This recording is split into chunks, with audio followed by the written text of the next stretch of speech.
Mr. President, High Commissioner, 1 year ago, the people of Sri Lanka voted with one voice to bring about a transformation and usher in a new political culture. Our democratic traditions have been upheld through timely elections held in free, fair and peaceful manner.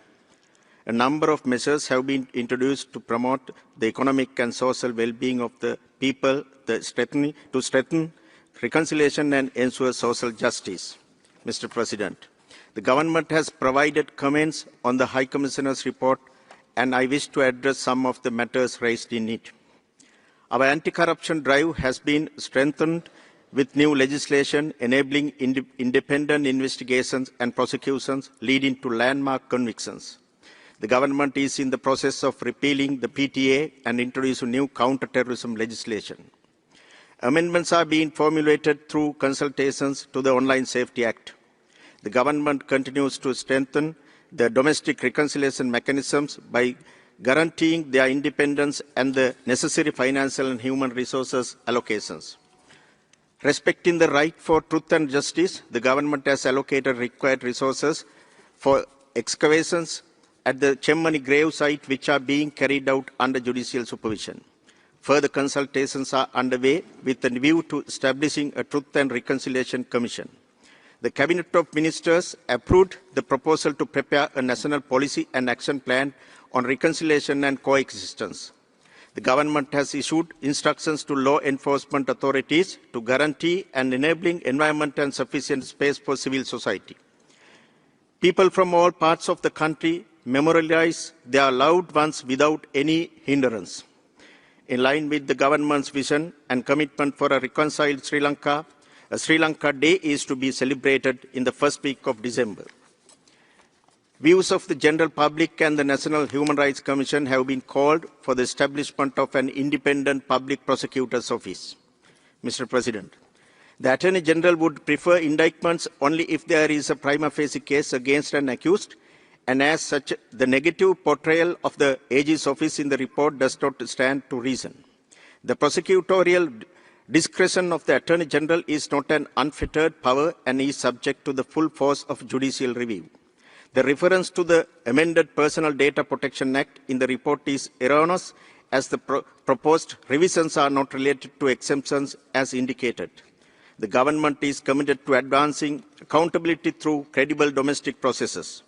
Recent decisions by the Sri Lankan courts demonstrate the independence of the Sri Lankan judiciary. The government has afforded full independence to the police, and investigations have been resumed into many long-standing cases, including the Easter Sunday attacks and attacks against journalists. A large majority of lands have been released. Adequate compensation is paid to rightful owners where release is not possible. A cabinet-appointed committee is addressing competing claims and land issues faced by people living in areas identified as state reserves and places of archaeological significance. To build confidence among the public, the government is taking several initiatives, including opening of roads, infrastructure, development, livelihood support, and promotion of industries. Legislation is being formulated to increase wages in the plantation sector, while over 5,000 houses are to be handed over shortly. A bill introducing a right-centered approach to persons with disabilities is to be presented to the Parliament soon. Sri Lanka has continued to engage constructively with this Council, OSCHR, as well as with the regular human rights mechanisms. Mr. President, developments within less than a year clearly demonstrate our genuine commitment and determination to protect and promote the rights and well-being of all Sri Lankans through our domestic processes. Therefore, the government is opposed to any external mechanism imposed on us, such as the Sri Lanka Accountability Project, which serves to create divisions and complicate the national reconciliation process underway in Sri Lanka. We are committed to working towards a country that respects and celebrates the diversity of its people in line with our domestic legal framework.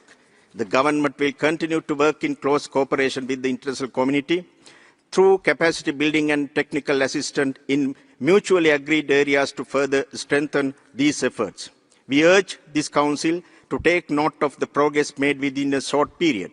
We seek your continued support to provide us the time and space that is required to make use of this historic opportunity to advance the rights and well-being of Sri Lankans through national processes. Thank you.